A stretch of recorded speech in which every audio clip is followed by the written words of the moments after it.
Sa pagkaudtong tutok, mitabon sa tibuok yuta ang kangitngit nga milungtad og 3 ka oras, ug sa pagkaalas 3 sa hapon mituaw si Jesus. Ili lamas sa baktani nga sa ato pa, Diyos ko, nganong gibiyaan mo ako. Ang ubang mga tawo nga nagbarog didto nakadungog kaniya og miingon sila. Nagtawag siya kang Elias. Diha usa kanila nga midagan aron pagkauhag ekspongha nga iyang gihumod sa baratuhong bino o gitaod sa tumoy sa usa ka bugang o gitunol ngadto kang Hesus aron ipainom kaniya. Apan may miingon, ayaw una, tan-aw nato kun moanhi ba si Elias aron pagluwas kaniya. Unya si Jesus misinggit pag-usab og namatay. Unya ang tabel sa templo naggisi gikan sa taas ngadto sa ubos, nauyog ang yuta og nangapikas ang mga bato.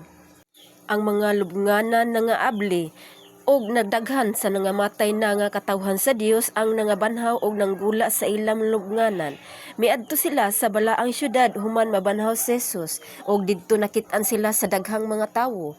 Sa diha nga ang opisyal og ang iyang mga sundalo nga nagbantay kang Jesus nakamatikod sa linog og sa tanan nga mahitabo. Nangahadlok sila pag-ayo og miingon, siya gayud ang anak sa Dios. Sa dili layo kaayo didtoy daghang babaye nga nagtan-aw. Nag-alagad sila kang Jesus og mikuyog kaniya gikan sa Galilea.